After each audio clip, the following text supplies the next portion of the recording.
Anyway, welcome back. It's day 2 out here in Arkansas. I don't know the time currently. It's almost 11:30.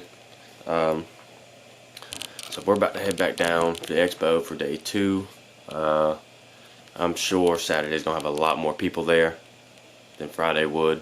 I don't know if any more machines are gonna be there, but I guess we'll find that out here soon. But I'll pick you guys back up when I get up, get dressed, and get ready, and we head out there. So I'll see you guys in a bit.